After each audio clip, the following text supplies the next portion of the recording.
Hi, welcome back to Nessa's Nook. Today I am going to go ahead and I've been talking about making some more homemade soap.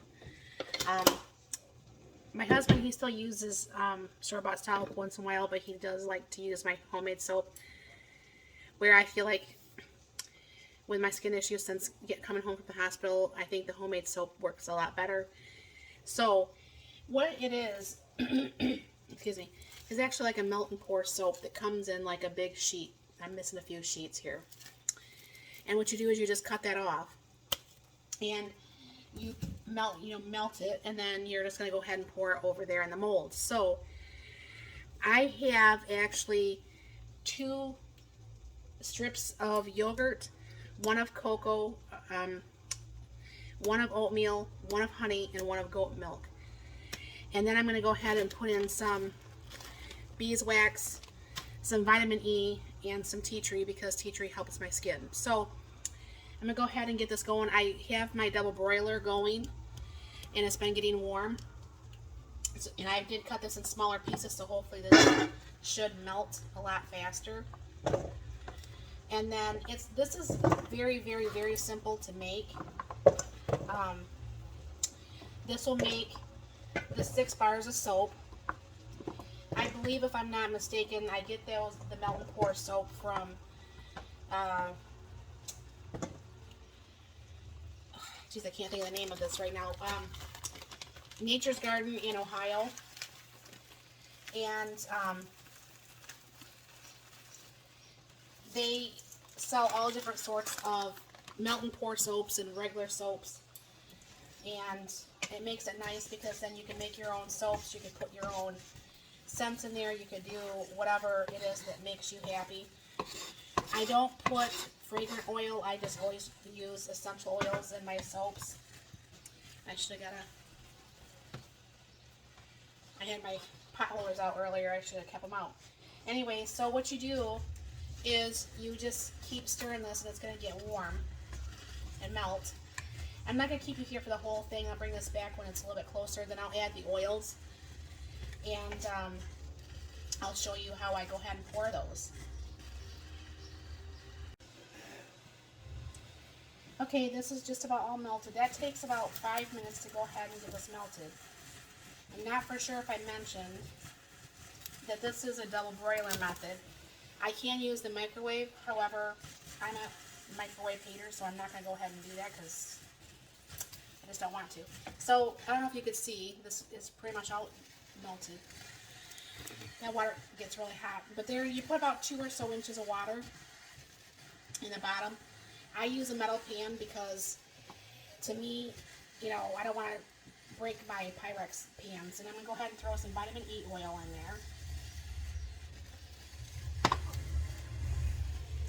And my dropper thing doesn't work very well, so I'm just going to go ahead and put in what would be about 30 or so drops of essential tea tree oil. And mix that together very nice. I can smell the tea tree actually, believe it or not. Seems like the really soft, strong smells I can smell usually with no problem. Now, I don't know for sure, I'm going to bring you down for this, but I actually have 3 different types of these silicone molds. This one I have further brown. I know it's soap. The square one I use for shampoo, and then I have like a little itsy square one that is actually I use for the conditioner. I haven't made the conditioner because I still have conditioner, so I'm not going to go ahead and do that right now. And then usually I'm very messy when it comes to this, so you gotta bear with me here. And bring this down a little bit more here. Then what you just do is you just pour in the molds.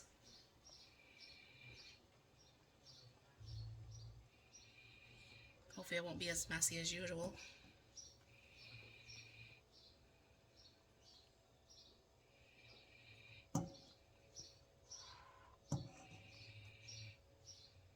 Oops.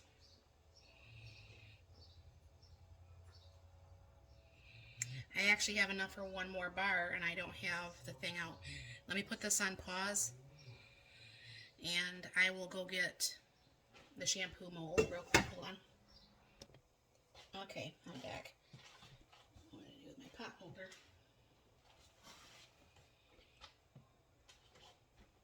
Oh, there it is.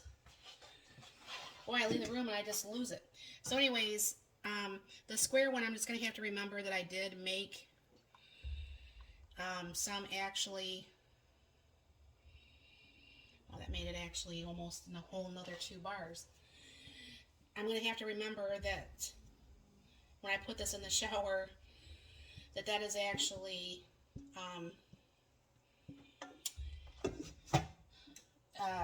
bath bars, not shampoo bars. But I actually do have where I put them in different containers. So anyways, you spray a little bit of rubbing alcohol on the top to get the bubbles away. And then what you're just going to do is you're going to go ahead and just leave it pretty much undisturbed. I'm going to have to move this over to my counter to get off my stove. But you leave this undisturbed for about 2 hours, and I'll bring you back when I'm done with that. Alright, we're back on the soaps.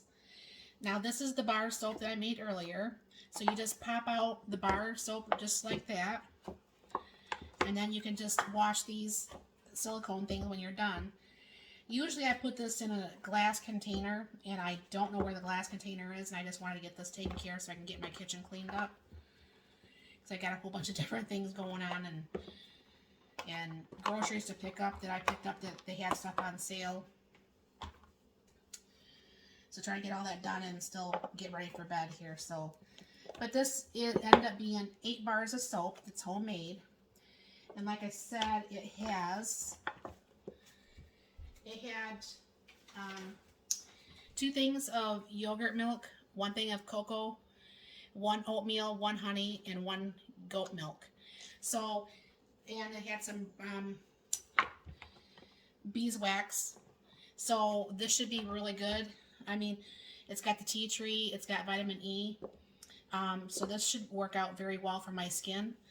And it's definitely money saving, and I like that you can add your own scents, and you can figure out what type of the soaps that you like. And like I said, that's from Nature's Garden in Ohio, and I'll link their site down below.